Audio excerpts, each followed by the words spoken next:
belajar kita. Benar nggak itu aku? Oke, nah yang pertama sebelum kita memulai kegiatan kita, supaya segala sesuatunya dapat berjalan lancar, kita berdoa terlebih dahulu. Baik, saya minta Raja untuk memimpin doa. Ayo Raja.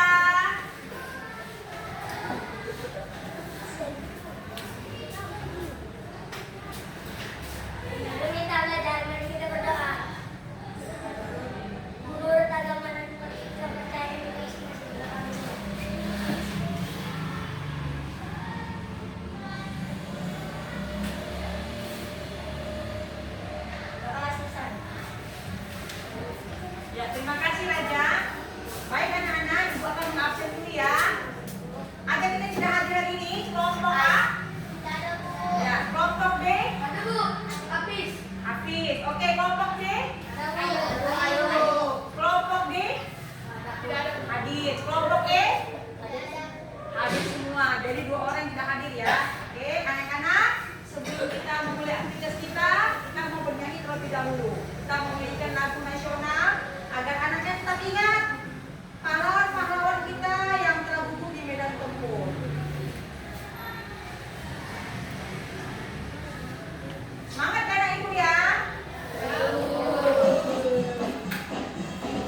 seringkali terjadi kepada anak-anak, yaitu mengapa anak-anak sangat sulit tampil bercerita di depan kelas. Pak, siapa bisa menjawab? Mengapa kalau misalnya ibu suruh kamu, ibu tugaskan kamu baca cerita, silakan tampil ke depan, kamu ceritakan ceritanya. Tapi kalau kita survei, ternyata banyak sekali anak-anak tidak mampu tampil bercerita di depan kelas. Kira-kira alasannya mengapa, nak? Mengapa kamu sulit untuk menyampaikan cerita di depan kelas? Tidak percaya diri. Oke, ada yang lain? Malu sama dia tidak pede. Ada lagi yang lain? Kelompok Miska. Gugup itu bagian dari malu, bagian dari tidak percaya diri. Kelompok Alika itu juga bagian dari tidak percaya diri, tidak berani. Ayo, ada satu hal lagi yang sangat mendasar. Mengapa anak-anak sulit menyampaikan cerita di depan kelas?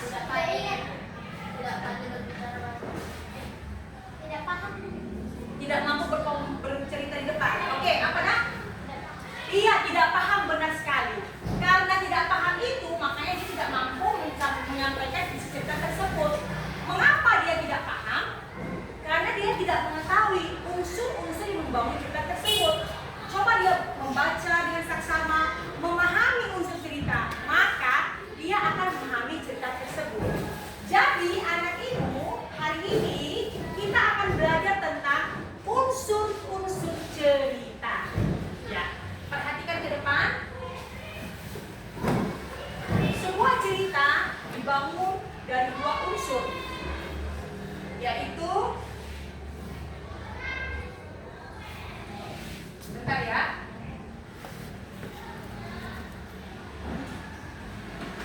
Ya, nah sebuah cerita dibangun oleh dua unsur. Yang pertama yaitu unsur yang paling mendasar adalah yang namanya unsur intrinsik cerita. Kemudian ada yang disebut dengan unsur ekstrinsik cerita. Kalau in berarti dari dalam cerita tersebut. Kalau X berarti dari luar cerita tersebut. Hari ini, di pagi hari ini kita akan membahas tentang unsur intrinsik cerita. Apa itu cerita? Cerita itu adalah rangkaian peristiwa yang saling berkaitan. Cerita bisa berbentuk dongeng, fabel, legenda, cerita rakyat, dan lain-lain. Cerita dapat memberikan hiburan dan pesan moral kepada para pembaca. Unsur cerita seperti yang Ibu sampaikan tadi dibagi menjadi dua. Yang pertama yaitu ekstrinsik, adalah hal-hal di luar cerita yang ikut mempengaruhi isi cerita. Contohnya adalah latar belakang si penulis. Misalnya si penulis tinggal di Belanda, maka dia akan sering menulis cerita tentang negara di mana dia tinggal, yaitu di Belanda. Apa saja kebiasaan di Belanda. Dia akan membuat sebuah cerita pendek seorang tokoh yang bernama Andi tinggal di Belanda dengan kebiasaan-kebiasaan tinggal di Belanda. Jadi di mana si penulis tinggal, dia cenderung menulis cerita di mana dia tinggal, begitu dia. Oke? Kemudian yang selanjutnya unsur intrinsik. Nah, ini dia. Intrinsik artinya adalah yang membangun cerita dari dalam. Tanpa unsur intrinsik, maka sebuah cerita tidak akan lengkap. Contoh, ketika kita membangun rumah, apakah hal-hal yang paling utama yang dibutuhkan ketika kita membangun rumah? Apa nak? Yang pertama apa? Pasir. Apa lagi? Semen. Apa lagi? Batu bata. Nah, kalau ekstrinsiknya yang mana ibu? Ekstrinsiknya ini seperti ini. Ketika seorang arsitek saya mau membuat rumah bergaya Belanda. Nah, itu dia. Berarti rumah bentuk gaya Belanda itulah yang termasuk apa? Unsur ekstrinsiknya. Itu dia ya. Oke, selanjutnya. Apa saja yang termasuk unsur intrinsik dalam sebuah cerita? Yang pertama yaitu tema. Yang kedua, tokoh atau penukohan. Yang ketiga, alur. Yang keempat, latar. Yang kelima, amanat. Yang pertama, tema. Setiap cerita ada tema. Ya karena, benar tidak? Ya. Apa yang dimaksud dengan tema? Tema itu adalah inti pokok dari sebuah cerita atau gagasan utama dari sebuah cerita atau inti secara keseluruhan, secara global dari sebuah cerita. Tentang apa temanya? Nah, biasanya tema itu biasanya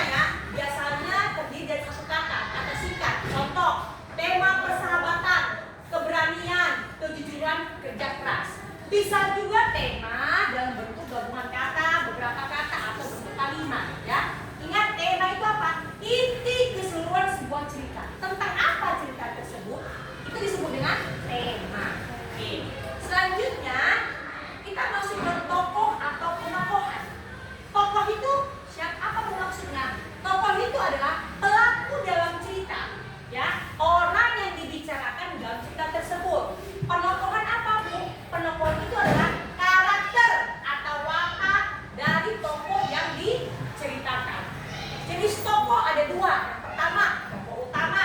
Tokoh utama adalah orang yang sering diceritakan dalam cerita tersebut. Tambahan adalah seperti pemeran pembantu atau figuran.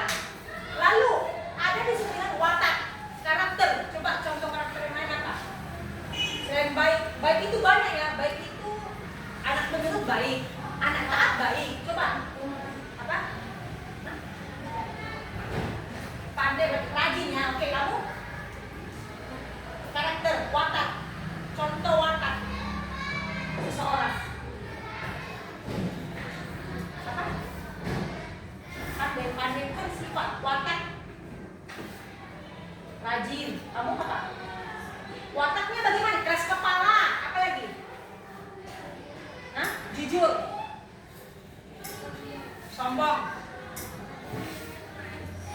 pemalu, nih, pemberani, pembohong, malas. Hah? Penokol, pembohong sama ya. Oke, ini sopan, pemarah,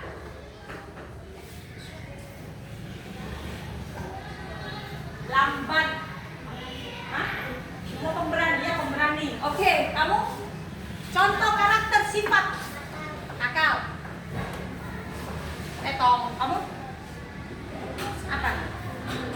Pemalu, kamu pemalas. Hah? Pembohong semua dari tadi ya. Oke, kamu pemalas. Hah? Rajin, pembohong, terus kemudian pembohong. Ini supel, benar sekali. Supel yaitu mudah bergaul. Jadi banyak sekali contoh-contoh watak atau karakter seseorang. Oke, bisa ya? Pendiam, ramah. Nah, itu dia kalau disebut dengan watak atau penokohan. Selanjutnya ada yang disebut dengan alur. Apakah alur itu? Alur itu adalah jalan cerita atau rangkaian peristiwa yang mendasari sebuah cerita. Nah, tahapan alur yang pertama pengenalan tokoh. Kalau cerita rakyat bisa begini. Di suatu desa cerita seorang nenek tua dengan anaknya. Itu dia pengenalan tokoh. Lalu mungkin masalah. Anaknya yang bernama Rati sangat malas sekali di rumah. Dia hanya suka berdandan di rumah. Dia tidak peduli dengan orang tuanya. Lalu puncak masalah. Suatu ketika ibunya meminta kepada anaknya untuk menyiapkan sarapan pagi hari karena ibunya sedang sakit. Nah itu, oke, puncak masalahnya anaknya tidak menyiapkan sarapan. Ibunya marah-marah. Nah, oke, marah-marah itu yang masalah. Punya masalah. Akhirnya anaknya menyesal. Dia minta maaf kepada orang tuanya. Nah itu dia contoh tahapan alur. Ya kan? Jadi pengenalan, muncul masalah, puncak masalah, penyelesaian masalah. Di dalam alur itu harus ada namanya penyelesaian masalah. Seperti apa akhirnya? Apakah ada ibunya marah? Apakah ada yang bertobat? Ya kan? Harus ada akhir atau penyelesaian masalah. Jadi alur ini ada juga jenisnya. Yang pertama alur maju, yaitu cerita dibuat dari awal, tengah, akhir. Contohnya seperti apa, Bu? Contohnya seperti cerita itu tadi. Ada seorang ibu dan anak tinggal di satu kampung. Dia mempunyai anak yang suka berdandan, tapi malas bekerja. Suatu ketika ibu meminta anaknya menyiapkan sarapan. Pada saat itu ibunya sedang sakit. Dia bergerak maju terus. Ternyata anak itu sudah masak sarapan. Lalu ibunya marah besar. Ketika anak yang ibunya marah besar, dia sangat ketakutan dan dia merasa menyesal. Itu dia. Ceritakan bergerak maju terus. Akhirnya anaknya minta maaf. Itu dia. Alur maju. Cerita dimulai di awal, tengah, dan di akhir. Kebalikannya yaitu alur apa nak? Ya, alur mundur. Akhir, tengah, awal. Iya, oke. Contohnya bagaimana, Ibu? Nah, saya menjadi seorang presiden di ketika ini dia cerita ada seorang presiden, mantan presiden. Saya menjadi seorang presiden dimulai ketika dulu, nah dia kembali ke masa lalu. Dulu akhir, ya kan, masa lalu ya nak. Dulu ketika saya masih kecil, orang tua saya mendidik saya dengan keras. Saya harus belajar terus. Saya pulang sekolah, makan, tidur, lalu belajar sore hari sampai jam 10 malam. Seperti itu hidupnya saya. Sampai saya masuk SMA, kemudian saya kuliah, lalu saya bekerja, kemudian saya dapat beasiswa, kemudian saya masuk ke politik, terkenal, lalu saya menjadi seorang presiden seperti yang sekarang. Itulah dia, menceritakan masa lampau dan kembali ke masa sekarang. Disebut dengan alur mundur. Nah, itu dia ya nak. Oke. Selanjutnya kita masuk ke latar. Apakah latar itu? Latar itu adalah keterangan tempat, waktu, dan suasana dalam sebuah cerita. Keterangan tempat maksudnya bagaimana? Yaitu segala sesuatu yang mengarah ke tempat. Contohnya adalah di mana? Di musola, di rumah, di jalan, di mana? Di hutan, di masjid, di sekolah, di perpustakaan. Itu yang disebut dengan latar tempat. Waktu, pagi, siang hari, malam hari. Suasana yang sedih, menegangkan, menggembirakan. Nah, itu dia ya nak. Selanjutnya kita masuk ke amanat. Menyampaikan amanat ketika kita berupacara. Apa arti kata amanat di situ? Apa nak? Menyampaikan amanat ketika upacara kita dengarkan kan? Itu apa arti kata amanat? Pesan. Iya. Jadi dalam sebuah cerita harus ada yang namanya apa? Pesan. Biasanya pesan itu ditujukan kepada pembaca, yaitu pesan moral. Contoh, pesan moral cerita yang saya sampaikan tadi, seorang anak yang malas. Itu apa pesan moralnya?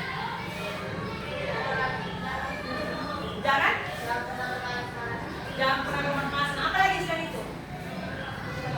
Jangan durhaka kepada orang tua. Apa lagi pesan moralnya? Banyak pesan moralnya. Kita harus menyayangi orang tua. Apa lagi? Kita harus melaksanakan tanggung sebagai anak. Iya. Jadi cerita itu biasanya mempunyai pesan moral yang ditujukan kepada kamu supaya kamu apa? Melakukan pesan yang diamanatkan. Nah, itu dia nanya.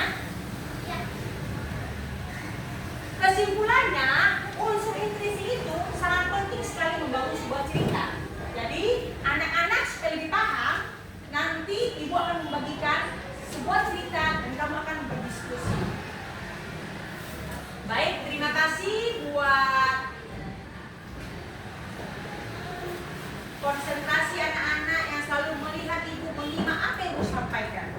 Nah, ibu akan membagikan LKPD setiap kelompok dan kamu akan menentukan unsur yang membangun cerita tersebut. Oke, ini ceritanya.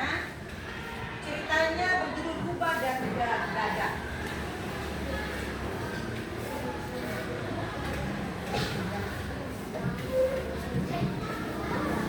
Oke, silakan anak ibu berdiskusi ya. Sebentar ya, ibu bagikan dulu nanti ibu jelaskan langkah-langkahnya.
Oke, silakan berdiskusi.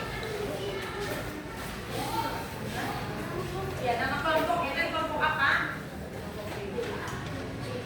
Ya.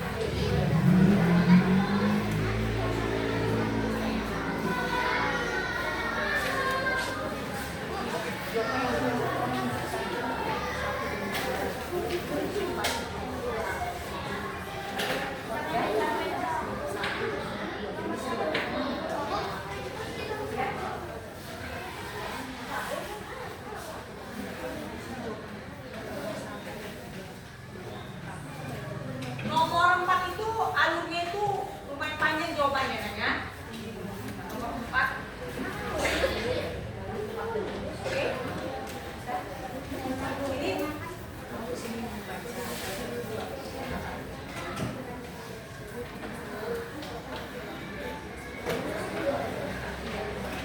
tentukan tema dalam cerita tersebut. Dengarkan Ibu, untuk tema dan judul itu berbeda ya nak.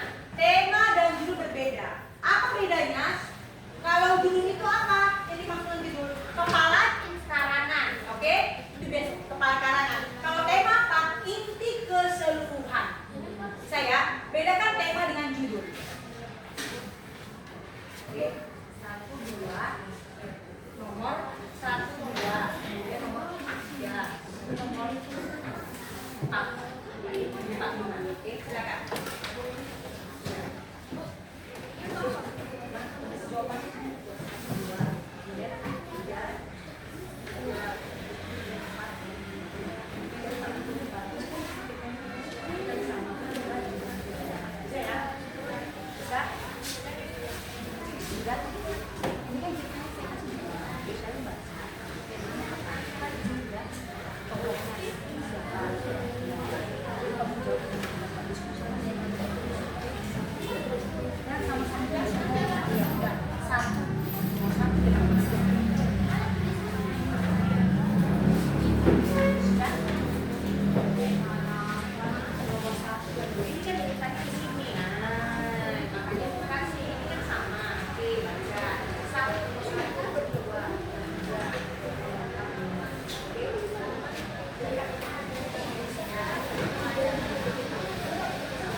Tiga-tiganya itu seperti apa?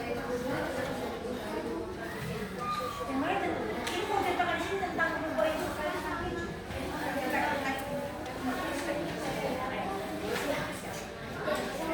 Siapa yang membuat nomor ini?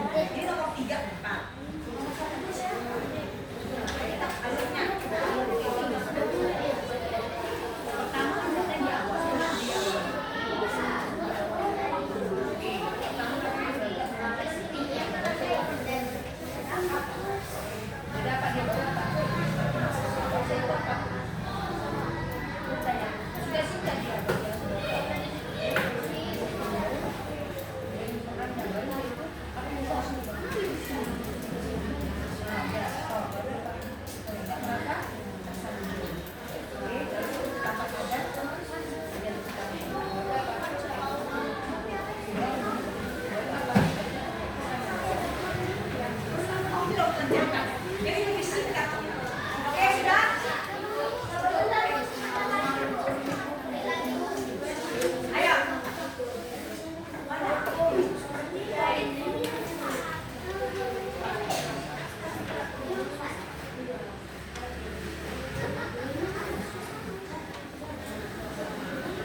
Para makan dia. Apalagi amanat masih dia nanti pesan cerita tolonglah dari tadi bilang ya sayang kucing Kak. Apa pesannya? Makanya dibaca. Bu, ini kasihnya akan menyusul aja ya, nanti aku bawa kasih. Oke, sudah deh Ibu. Nah, oke, sudah ya. Nah, sekarang saya minta pengambilan berkelompok. Sudah, waktunya sudah habis. Makanya Ibu bilang, waktu itu adalah pas, jangan ngomong waktu. Oke, silakan maju. Kelompok Arika, silakan maju ke depan.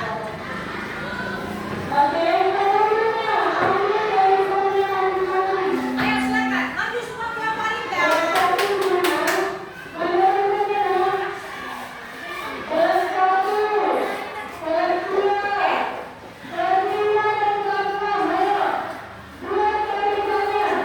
Oke, silakan.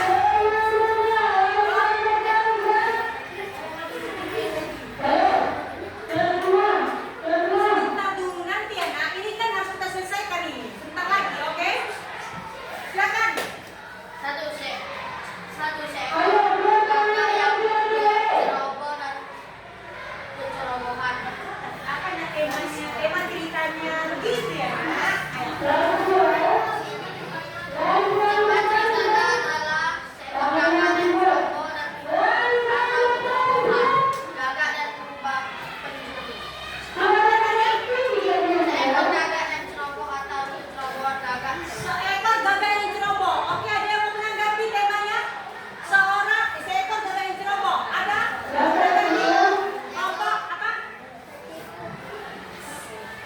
Judul